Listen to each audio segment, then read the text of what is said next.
First and foremost, I give all praises, thanks, and honor and adoration and thanks to the Most High, the Creator of the heavens and the earth, the seas and the fullness thereof. Today, I would like to just make a point or a statement in respect to this thing called celibacy. It's like abstaining from sex before getting married. According to the Torah, Exodus chapter 22, verse 15, the Most High made us understand that if a man deceives or tricks a woman, or seduces a woman, a virgin, and sleeps with her, lie with her, like have sex with her, that man must surely then go and take her as his wife. So he must go ahead and pay a bride price,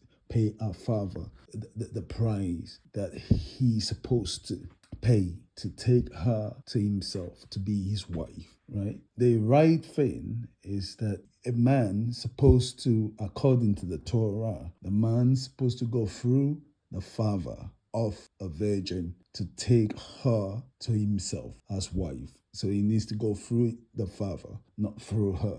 That is ideal. Yeah, and in that way, things are more controlled. When you're going through a woman's father, the first thing that will be in your mind will not be literally to lie with her. It will be like you want to be able to convince the father to give his daughter to you to take as wife before even thinking of lying with her. So that is the proper way. But however, the Most High did say that in a case where it happens before that, then you must go ahead and take her to be your wife. But in these days, in these times we're living in, the only way to have a situation where the man don't sleep with a woman and do away with her, like instead of going ahead to marry her, like say, oh, I need to move on, like what we see, happening these days, boyfriend, girlfriend, they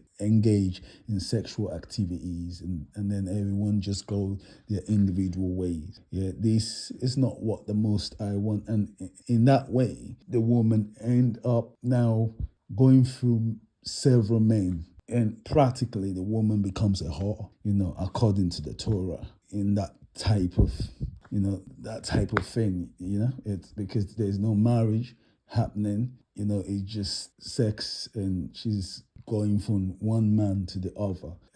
Probably involuntarily, maybe not voluntarily, not just because she wants to, but because there's no commitment, like nothing, nothing proper is happening basically. So to avoid all that, like to protect the woman from finding herself in that type of situation where she by default becomes a whore, just because the man who breaks her virginity decide to say, oh, this is not working and move on, then the healthy way would be that the woman should make sure, the virgin should make sure that she's got nothing to do with the man until she point the man to her father, especially if her father is still alive. And if her father is not alive, point the man to her father's next of kin, maybe her father's senior brother or junior brother, or someone who basically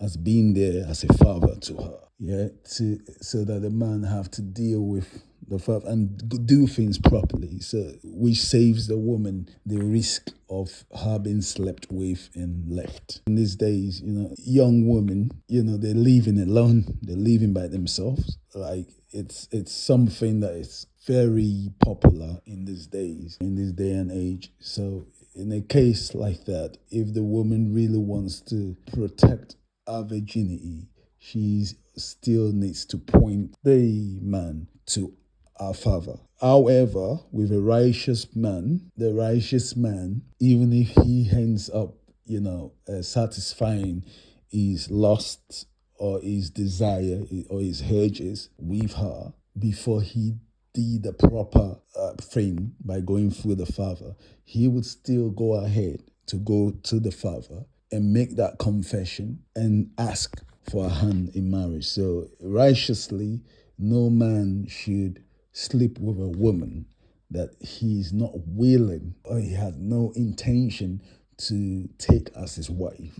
Because, like, who you gonna leave her for? Like, if you've taken her virginity, who really are you leaving her for? You took her virginity, you take her as your wife. What you've done is what you're supposed to do to your wife. So it's not appropriate to leave her for someone else because, no one really appreciates something that's been used or taken already. This is real thing, real talk. But there are cases, in the case when the woman is a widow, her husband died, she probably has children, and or some cases she doesn't. And if she doesn't, according to the Torah, she's supposed to be with a next of kin to her husband. And that next of kin is to raise up a child in the name of her husband who died.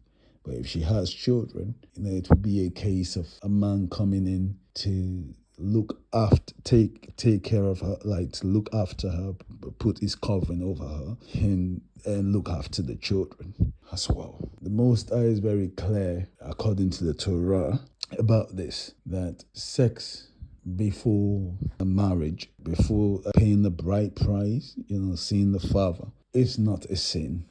It's not the proper way, but doing it and not going ahead, going further to do the proper thing is where the sin is. That is the sin. Yeah, that is the sin. Okay. On this, I say shalom.